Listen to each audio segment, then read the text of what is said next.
Hello पढ़ंतुओं, स्वागत है आपका द पढ़ंतु क्लासेस पे। पेपर नंबर 1 पार्ट 3 में हम कंटिन्यू कर रहे थे। हमने नंबर सिस्टम का टॉपिक देखा, उसके बाद हमने कैलेंडर से रिलेटेड जो प्रॉब्लम एग्जामिनेशन में पूछे जा रहे हैं उनको देखा। आज हम तीसरा और महत्वपूर्ण टॉपिक कर रहे हैं paper 1 part 3 reasoning, mental ability और क्वांटिटेटिव एबिलिटी का। वो है काउंटिंग फिगर्स, आकृतियां गिनना। पिछले फॉरेस्ट एग्जामिनेशन में 2017 में काउंटिंग फिगर का एक क्वेश्चन पूछा गया था, इसलिए ये सबसे इंपॉर्टेंट और प्रैक्टिस करने वाला टॉपिक है, इसलिए इस टॉपिक को हम ले रहे हैं। देखिए, मैं उन टॉपिक को पहले कवर करूंगा जो पिछले दोनों फॉरेस्ट एग्जामिनेशन में ऑलरेडी जहां से क्वेश्चंस को ज़्यादा वेटेज दिया गया है, पूछा गया है। ओके, क्लियर है? चलिए शुरू करते हैं। काउंटिंग फिगर्स, आकृतियां गिनना। इनमें हमने स्टडी करने के लिए इसको टॉपिक वाइज या टाइप वाइज मैंने इसको अलग अलग डिस्कस किया है। तो चलिए वन बाय वन देखते हैं। पहले देखते हैं त्रिभुज। त्रिभुज की आकृति को किस प्रकार गिना जाता है, क्वेश्चन में कैसे देगा, कैसे समझना है और आसानी से बिना गलती किए उसका उत्तर हमको कैसे देना है, वो हम एक बार समझ लेते हैं। पहले देखते हैं टाइप 1 में देखते हैं, शीर्ष को सामने वाली भुजा से मिलाया जाए, वर्टिकली मिलाया जाए तो किस प्रकार से हम त्रिभुजों की संख्या गिनकर बता सकते हैं। तो त्रिभुजों की संख्या गिनने से संबंधित ये टाइप 1 रहा हमारा काउंटिंग फिगर या आकृतियां गिनने के सेक्शन में। तो अब आप देखो, यहां पे आप बहुत अच्छे से जानते हो, 3 भुजाओं से घिरी आकृति को त्रिभुज बोलते हैं, ट्रायंगल बोलते हैं। ये एक ट्रायंगल है, तीनों तरफ से बंद है, घिरा हुआ है, और इसका ये जो पॉइंट है जहां दो रेखाएं मिलती हैं उसको वर्टेक्स या वर्टाइसिस या शीर्ष कहा जाता है। ये शीर्ष हो गया आपका। तो इस शीर्ष से यदि हम सामने वाली भुजा, यानी ये आपका इसके बिल्कुल फ्रंट वाला इसका ये साइड हो गया, इस साइड पे यदि बिल्कुल हम परपेंडिकुलर लंबवत रेखा खींचें तो त्रिभुजों की संख्या कैसे बताई जाएगी। तो ये तो हम समझ गए कि ये त्रिभुज है, तो त्रिभुज की संख्या 1। ये ऐसी आकृति दिखी तो त्रिभुज की संख्या 1। ये एक लाइन हमने ड्रॉ कर दिया। तो अब यदि आप देखेंगे कि कुल इस आकृति में कितने त्रिभुज दिख रहे हैं, कितने त्रिभुज बन रहे हैं कहा जाए, तो एक तो त्रिभुज ये वाला हो गया, लेफ्ट साइड वाला। एक त्रिभुज आपका ये राइट साइड वाला हो गया, 2 हो गए। और इस लाइन को छोड़ दे, पूरा बाहर वाला पूरा देख लें तो एक कंप्लीट त्रिभुज जैसा ये पहली आकृति में दिखाया गया था वैसा हो गया। तो लेफ्ट वाला एक त्रिभुज, राइट वाला एक त्रिभुज, और ये पूरा एक त्रिभुज दिख रहा है आपको। अगले बार पे आते हैं तो यहां पे आप देख लेते हैं कि यहां पर क्या है, ये पूरा एक त्रिभुज दिख रहा है, उसके अंदर ये 2 लाइनें दिख रही हैं। तो आप देखिए, अंदर पे ये वाला एक त्रिभुज दिखा आपको लेफ्ट साइड पे, राइट साइड पे आपको एक त्रिभुज दिख रहा है, मिडिल में आपको एक त्रिभुज दिख रहा है। तो ये 3 हो गए, 1 2 3 हो गए। और बाहर वाला आप देखोगे तो ये 4 हो गया। उसके बाद आप इन दोनों त्रिभुजों की आउटर लाइन को देखोगे, 1 और 2 को बाहर की ओर से ऐसा देखोगे, 2 मिला के, तो ये आपका 5 हो गया। अब ऐसे 2 और 3 के बाहर से आप मिला के देखोगे तो ये आपका 6 हो गया। ठीक बात है। ये अभी हम जो है वो 1 त्रिभुज, 2 त्रिभुज, इस प्रकार से हम गिन रहे हैं। लेकिन यहाँ पे जैसे जैसे लाइनों की संख्या बढ़ती जाती है तो हमें कंफ्यूजन होने लगता है, यानी काउंट करने में दिक्कत होने लगती है। तो इसका क्या और कोई नियम या तरीका है? तो आइए यहाँ पे देख लेते हैं। देखिए, पहले वाले में यदि मैं नंबरिंग करना शुरू करूं कि लेफ्ट वाले को मैंने पहला त्रिभुज बोल दिया, राइट वाले को मैंने दूसरा त्रिभुज बोल दिया। अब ये दोनों नंबरों को यदि मैं जोड़ दूं 1, ये पहला त्रिभुज, ये दूसरा त्रिभुज, तो 1 + 2 क्या हो गया, 3 हो गया। या इसको पहला बोलोगे, इसको दूसरा बोलोगे, तब भी वही 1 + 2, इधर से लेफ्ट टू राइट लो या राइट टू लेफ्ट लो, तो कुल मिलाकर के दोनों का सम आ रहा है 3। और एग्जैक्टली इसमें कितने त्रिभुज बन रहे हैं, 3 त्रिभुज बन रहे हैं। क्लियर हो गई बात। इसमें आकर के देखते हैं कि 3 त्रिभुज यहां पर बन रहा है। तीनों की संख्या को यदि जोड़ दें तो 1 + 2 3 और 3 + 3 टोटल 6। और ऐसे भी जब हम काउंट कर रहे थे तो सिंगल सिंगल वाले 3 त्रिभुज, डबल डबल वाले 2 त्रिभुज, और पूरा तीनों को मिलाकर के सबसे बाहर वाला त्रिभुज काउंट कर रहे थे। तो हमको कुल मिला के कुल कितने त्रिभुज इस आकृति में मिले थे, 6 मिले थे। तो अब इसका बिल्कुल सामान्य तरीका क्या हो गया? सामान्य तरीका हमको यहाँ पे दिख रहा है कि भाई नंबरिंग करो और उनको टोटल कर दो। सिंगल सिंगल त्रिभुज को नंबरिंग कर दो और टोटल कर दो, तो वो बताएगा कि कुल त्रिभुजों की संख्या हमें बताने लगेगा। जैसे यहाँ 3 हुआ, जैसे यहाँ 6 हुआ, ठीक, यहां पर भी वैसे ही देख लेंगे तो यहां देखिए 1 2 3 4 तक के हम इसमें नंबर कर पाए, तो जोड़ेंगे तो 1 और 2 3 हो गए, 3 और 3 6 हो गया, 6 और 4 कितना हो गया आपके पास 10 हो गया। क्लियर हो गई बात, समझ में आ गई ये सारी चीजें।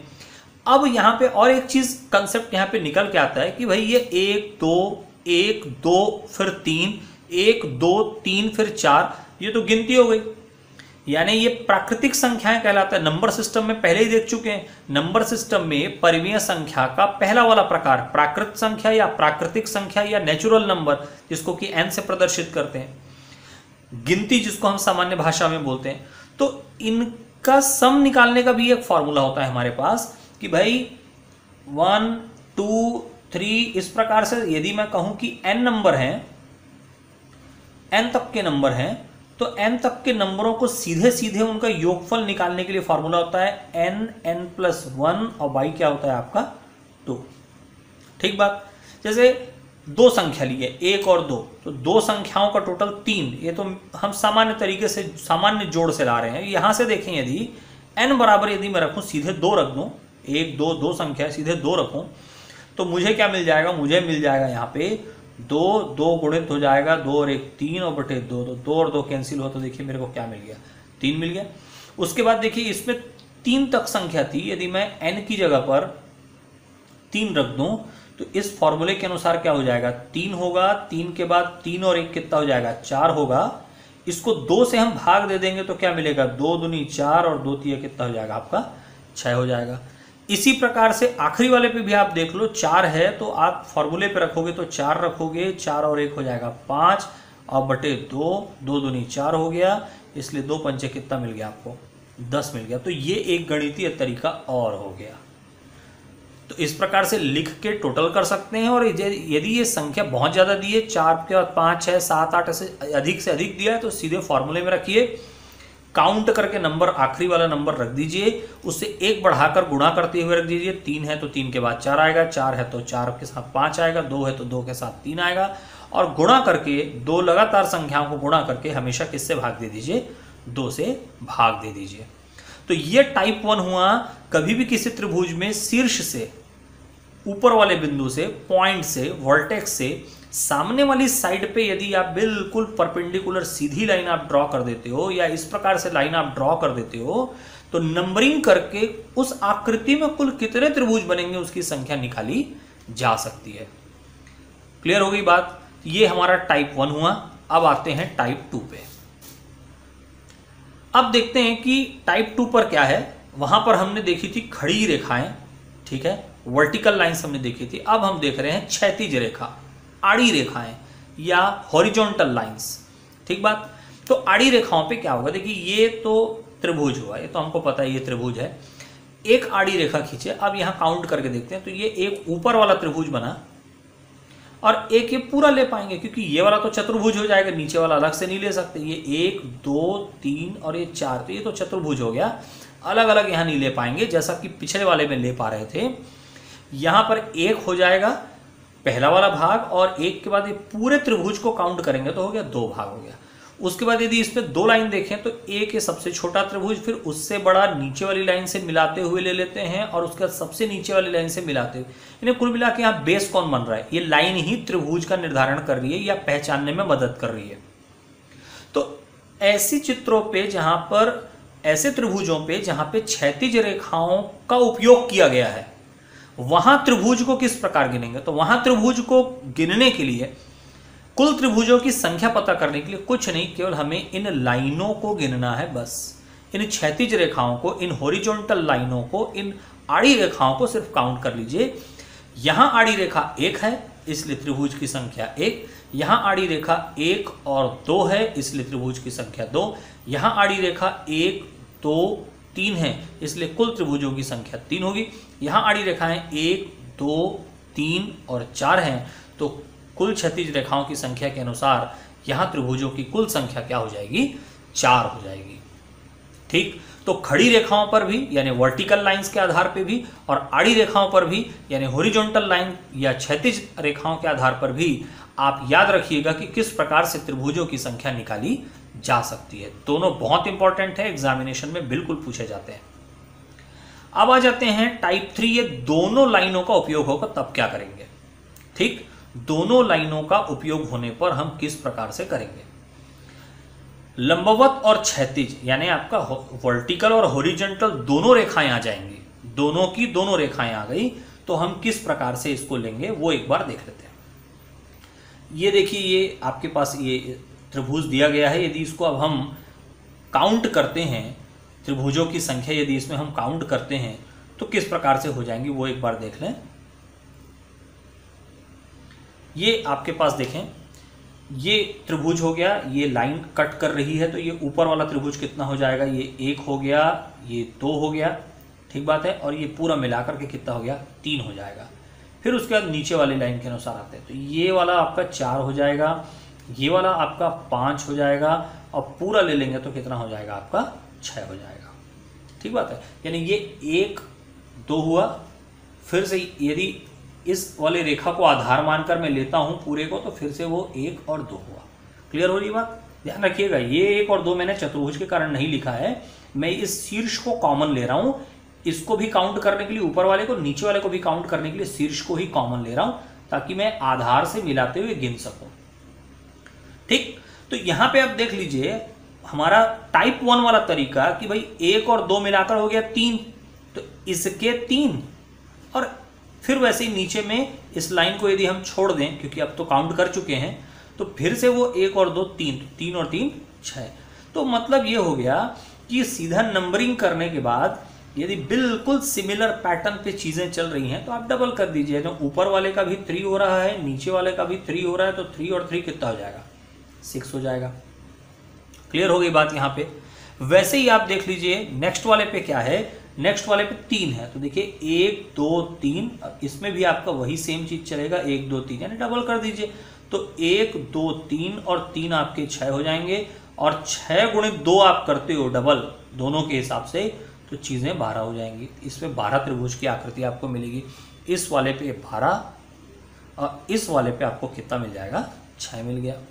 यहाँ पे काउंट कर सकते हैं बिल्कुल वैसे ही, ये 1 2 और ये 3 हो गया, तो यहीं से काउंट कर लेते हैं। लाइनें कितनी हैं, ये 1 भाग, नीचे वाले के साथ ये 2 भाग, नीचे वाले के साथ ये 3 भाग, तो यहाँ पे आपका हो गया 6 और 6 के बाद ये 3, यानी सीधी सीधी बात है, ये क्षैतिज रेखाओं को गिन लीजिए कि ठीक है, किसी एक भाग की काउंटिंग देख लीजिए, और काउंटिंग देखने के बाद कुल क्षैतिज रेखाओं की संख्या को काउंट कर लीजिए, तो ये 6 ये कितना हो जाएगा आपका 18 हो जाएगा। क्लियर है। तो इस वाले त्रिभुज पे कुल त्रिभुजों की संख्या, इस आकृति में कुल त्रिभुजों की संख्या कितनी हो जाएगी, इसमें कुल त्रिभुजों की संख्या 18 हो जाएगी।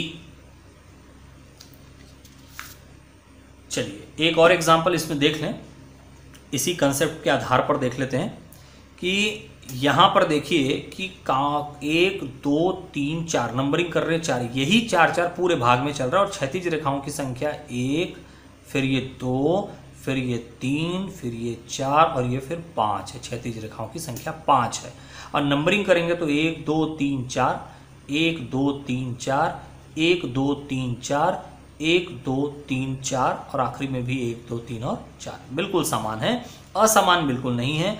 तो 1 2 3 और 3 6 4 10 तो बनेंगे एक बार में। यदि मैं शीर्ष से आने वाली रेखाओं का नियम लूं तो 10 तो बनेंगे, एक बार के लिए 10 बनेंगे।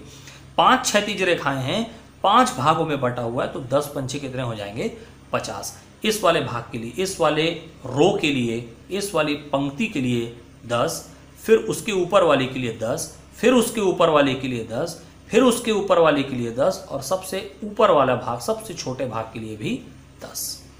क्लियर होगी बात। तो इस प्रकार से जब दोनों रेखाएं दी रहेंगी तो आसानी से आप त्रिभुजों को गिनकर उनकी एग्जैक्ट संख्या आप बता सकते हो, कहीं पर भी इसमें गलती नहीं होगी यदि दिए आपको बताए जा रहे नियमों का उपयोग आप प्रश्न को हल करने के लिए करोगे। ठीक बात है। अब आते हैं टाइप 4, ये एग्जामिनेशन में बिल्कुल पूछा जाता है। ठीक है, अभी तो रेखाओं के आधार पर देखे हैं, अब देखते हैं त्रिभुज के अंदर त्रिभुज वाली आकृति। देखिए ये त्रिभुज है, और इन त्रिभुजों के तीनों भुजाओं को छूते हुए, टच करते हुए अंदर वाले छोटे त्रिभुज का शीर्ष लगा हुआ है। यानी ये एक ऐसा सीधा त्रिभुज आपको दिख रहा है, और ये उल्टे आधार के साथ आपको एक त्रिभुज और यहाँ पे दिख रहा है। नंबरिंग करते हैं, यदि देखिए एक ये छोटा त्रिभुज हो गया, ये भी त्रिभुज ही है, ये भी त्रिभुज है, ये त्रिभुज है। पहले अंदर वाले सारे गिन लिए, अंदर वाला सारा गिन लिए, अंदर वाला 1 2 3 4 हो गया, और आखिरी में ये पूरा बाहर वाली बाउंड्री को काउंट कर लिए। तो 4 और 1 कितना हो जाएगा? 5। तो ये एक आकृति यदि कहीं पर भी दिखती है, ये एक आकृति दिखती है, तो हमेशा कितने हो जाएंगे? अंदर वाला भाग हमेशा 4 होगा और आउटर बाउंड्री 1 होगी, यानी 5 हो जाएगा टोटल मिला करके। ठीक, अब देखिए ये सबसे सामान्य हुआ या लेवल 1 हुआ समझिए। अब इससे एक आगे आते हैं, यही आकृति देखिए, ये त्रिभुज, उसके अंदर एक त्रिभुज, और समझिए इसके अंदर फिर से एक सीधा त्रिभुज, यानी ये क्रम फिर से रिपीट कर दिया गया। तो अब अंदर से ही शुरू करेंगे। तो ये सबसे अंदर वाले की पहले बात करते हैं। ये अंदर वाला हो गया पहले, तो ये जो उल्टा त्रिभुज बना हुआ है उसके अंदर सीधा त्रिभुज बना हुआ है। अभी ये बाहर की बाउंड्री को छोड़कर सोचिए, ये वाला जो एक भाग है, ये एक आकृति, चाहे ऐसे सीधे बने चाहे इसको आप घुमाकर उल्टे देखें, ये एक आकृति अंदर की ओर आपको 4 देगी। तो इसके 4 काउंट कर लिया हमने, इसका 4 काउंट हो गया। क्लियर हो गई बात? इसके 4 काउंट होने के बाद फिर से आपका क्या हो गया? फिर से 4 काउंट हो जाएगा। किसके लिए? इसके कारण फिर 4 काउंट हो जाएगा। अब इसके अंदर ये वाले भाग है, तो फिर ये 1, ये 2, ये वाला 3 और ये वाला आपका 4, तो फिर ये 4 हो गया। और उसके बाद सबसे बाहर वाला अंतिम में काउंट होगा, ये सबसे बाहर वाला अंतिम में काउंट हो गया। तो कितना हो जाएगा इसका उत्तर? 4 4 8, 8 और 1 कितना हो जाएगा? 9। क्लियर हो गई बात? बिल्कुल इसी तरीके से ये एक प्रश्न की प्रैक्टिस आपको करनी है, देखना है कि इसका उत्तर कितना आएगा। बिल्कुल यही क्रम इसमें लगाना है। सबसे अंदर वाला जो भाग दिख रहा है इसके लिए 4 हो जाएगा, उसके बाद ये फिर उसके ऊपर एक भाग दिख रहा है तो इसके लिए फिर 4 हो जाएगा, फिर उसके बाद ये ऊपर वाला भाग दिख रहा है उसके लिए, और फिर सबसे आखिरी में बाहर वाले को काउंट करेंगे। सारी संख्याओं को आखिरी में आप जोड़ दोगे, तो दिखाए गए चित्र में त्रिभुजों की कुल संख्या आप बता सकते हो। जैसे पहले वाले पे हमने बताया 5 और बाद वाले में हम बता रहे हैं कितना? 9। क्लियर हो गई बात? आई थिंक ये अच्छे से समझ में आया होगा आपको। तो पहला भाग हमने देखा त्रिभुजों की संख्या काउंट करना। त्रिभुजों के बाद अब बात कर रहे हैं वर्गों की संख्या गिनना। तो वर्गों की संख्या आप बहुत अच्छे से जानते हो। वर्ग एक ऐसी आकृति होती है जिसकी चारों भुजाएं समान होती हैं। ठीक है, चारों भुजाएं समान होती हैं, सममित आकृति होती है। सभी तरीके से उसकी भुजाएं जो हैं वो समान समान लंबाई की दिखती हैं, लेंथ उसकी बराबर बराबर दिखती है। ठीक, तो इसमें देखते हैं कि काउंटिंग किस प्रकार से पूछेगा और हमें काउंट करके उसका उत्तर कैसे बताना है। सबसे पहले टाइप 1 में देखते हैं ऐसे आकृतियों में जिसमें नंबर ऑफ रो और नंबर ऑफ कॉलम, पंक्ति यानी इस प्रकार से काउंट कर रहे हैं, ये पंक्ति कहलाती है, एक एक भाग या एक एक पंक्ति कहलाएगी, और स्तंभ ये एक एक जो लाइन है वो स्तंभ कहलाएगा। तो अब देख लीजिए कि नंबर ऑफ रो और नंबर ऑफ कॉलम जब बराबर होंगे, बराबर, तब कैसे आप काउंट करोगे। जैसे देखिए पहला चित्र देख लेते हैं, ये आपका एक बड़ा वर्ग हो गया और बड़े वर्ग के अंदर पे ये ऐसा 4 वर्ग आपका बन गया। काउंट करते हैं तो 1 2 3 4 हो गया। अब इसमें देखें यदि ऐसे काउंट करूं, ऐसा काउंट करूं तो भी 1 और ये 2 लाइनें बन रही हैं, 2 लाइनें बन रही हैं। और इस प्रकार से काउंट करूं, ऐसे में भी 2 लाइनें बन रही हैं और ऐसे में भी मेरे पास 2 लाइनें बन रही है। मतलब फिर वही बात हुई कि यहाँ पे पंक्ति की संख्या 2, स्तंभों की संख्या 2, रो की संख्या 2, कॉलम की संख्या 2। तो ये एक सममित आकृति है, बराबर वाली आकृति है। कितने होंगे? तो ये अंदर वाले 4 काउंट हो गए और उसके सब को मिला के देखें बाहर वाली बाउंड्री के साथ मिला के तो 1, यानी कुल मिला के यहाँ वर्गों की संख्या कितनी हो गई? 5 हो गई। ठीक बात है। यहाँ पर वैसे ही देखें तो देखिए ये 1 2 3 4 5 6 7 8 9 हो गए। 9 के बाद फिर आप देखें कि आप सममित आकृति को ही वर्ग कहा जाता है, तो आप इस तरीके से नहीं ले सकते क्योंकि लंबाई चौड़ाई कम ज़्यादा हो जाएगी, तो इसलिए बराबर बराबर लेना होगा। इन चारों वर्गों को मिलाकर 1 आप काउंट करोगे, इन चारों वर्गों को फिर 1 आप काउंट करोगे, फिर नीचे से 2 लाइन के 4 वर्ग मिलाकर 1 काउंट करोगे। तो अब इसी तरीके से जब जैसे जैसे ये वर्गों की संख्या बढ़ती है, काउंट करने में दिक्कत जाती है। तो इसका दूसरा और आसान तरीका क्या है भाई, है क्या, ये वर्ग है और यहां हम क्या कर रहे हैं, नंबरिंग यानी प्राकृत संख्या। तो यही एक चीज देखें कि भाई इसमें यहाँ पे पंक्तियों की संख्या भी 2 थी और कॉलम की संख्या भी 2 थी, तो ये 5 कैसे आया, तो देखें यदि इसको गणितीय आधार पे तो बोल सकते हैं कि 1 स्क्वायर प्लस 2 स्क्वायर यदि करते हैं, 2 पंक्ति 2 रो, यदि वर्गों का करके वर्ग लेकर यदि योग कर दें तो हमको 1 + 4 यानी किसके बराबर मिल जाएगा, देखिए ये 5 के बराबर मिल जा रहा है हमको, यानी वर्गों का योग बता रही है। यहाँ पे भी आप देखें इसको निकालने का सामान्य तरीका शॉर्ट फॉर्म क्या हो जाएगा, 1 स्क्वायर 2 स्क्वायर और क्या हो जाएगा आपका 3 स्क्वायर हो जाएगा। तो 1 का वर्ग तो 1 होता है, 2 × 2 मतलब 4 हो जाएगा और 3 × 3 यानी 9 हो जाएगा। 9 × 1 10, 10 और 4 कितना हो जाएगा 14। सीधे आप सिर्फ आप काउंट कर लीजिए कि किस संख्या तक पंक्ति या स्तंभ है यानी रो या कॉलम है और फिर वर्गों का योग निकाल लीजिए। यहाँ पे देखिए इधर से भी काउंट कर रहे हैं, नंबरिंग कर रहे हैं 4 तक, यहाँ भी 4 तक। तो देखिए 1 का स्क्वायर, 2 का स्क्वायर, 3 का स्क्वायर और 4 का स्क्वायर। तो ये हो गया आपका, देखेंगे तो 1 के बाद ये हो गया 4 के बाद ये हो गया 9 के बाद फिर ये हो गया आपका 16। तो कुल आप करोगे तो ये आपको मिल गई संख्या कितनी 30। यहाँ कितनी मिली थी हमको संख्या 14। तो ये हो गया टाइप 1। ठीक, टाइप 1 के बाद बात करते हैं टाइप 2 की। ठीक है, टाइप 2 की बात करते हैं। टाइप 2 में देखें कि असममित आकृतियों के लिए कैसा करेंगे। तो असममित आकृतियों का देखते हैं। अब सममित यानी हम समझ गए थे कि जहां रो और कॉलम बराबर हैं। तो असममित या नॉन सिमेट्रिकल मतलब क्या होगा कि नंबर ऑफ रो और नंबर ऑफ कॉलम बराबर नहीं होंगे। ध्यान रखिएगा, विधि बिल्कुल अलग अलग है, ऐसा नहीं सेम मेथड से सॉल्व हो जाएगा, बिल्कुल नहीं। यहां देखिए, यहां पर पंक्तियों की संख्या 2 है, 1 पंक्ति 2 पंक्ति यानी फर्स्ट रो और सेकंड रो, लेकिन कॉलम 1 2 और 3 है। अब यदि इसको सामान्य तरीके से काउंट करें तो 6 तो ऐसे ही दिख गए, 3 और 3 6, और 6 दिखने के बाद फिर ये चारों को मिला के लिए तो 7, फिर चारों को मिला के लिए तो 8। ठीक है, 8 आ रहे हैं कुल टोटल काउंट करने पे।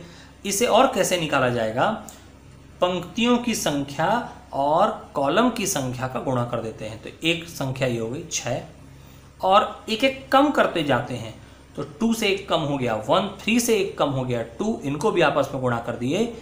ये क्रम तब तक चलेगा जब तक कि संख्या 1 न आ जाए, वहां तक घटते क्रम पे आप एक एक करके संख्या घटाते चले जाएंगे, संख्या मिलेगी। सभी संख्याओं का टोटल आपको नॉन सिमेट्रिकल या असममित दी गई आकृति में, जिसमें रो और कॉलम बराबर नहीं है, ऐसी आकृति में वर्गों की संख्या बताने का काम करेगी। क्लियर है मेथड। आइए और एक प्रश्न देखते हैं।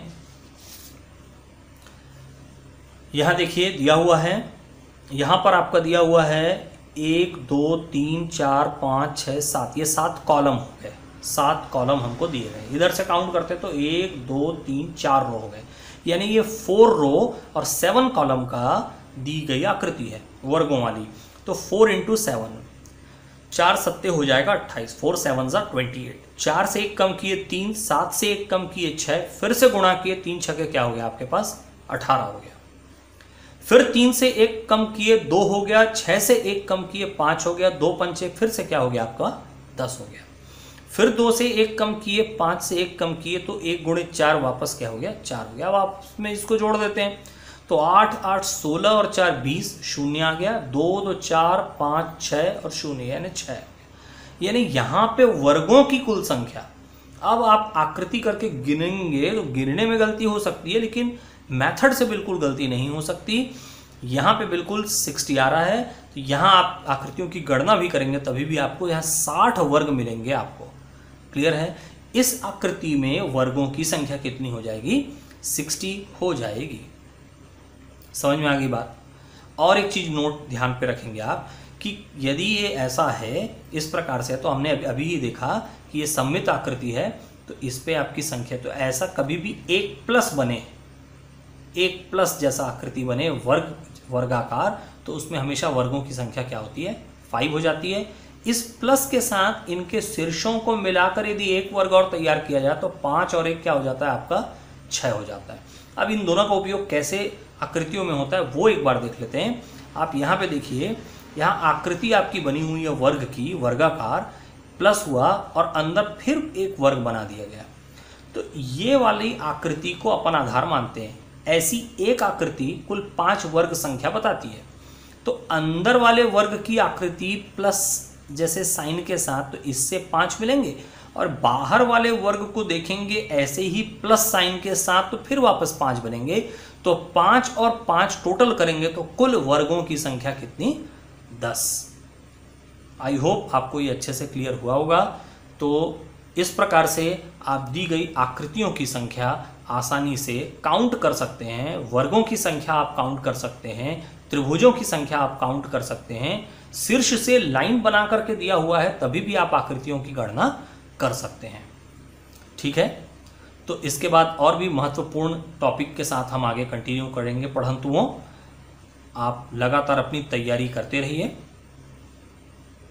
Thank you.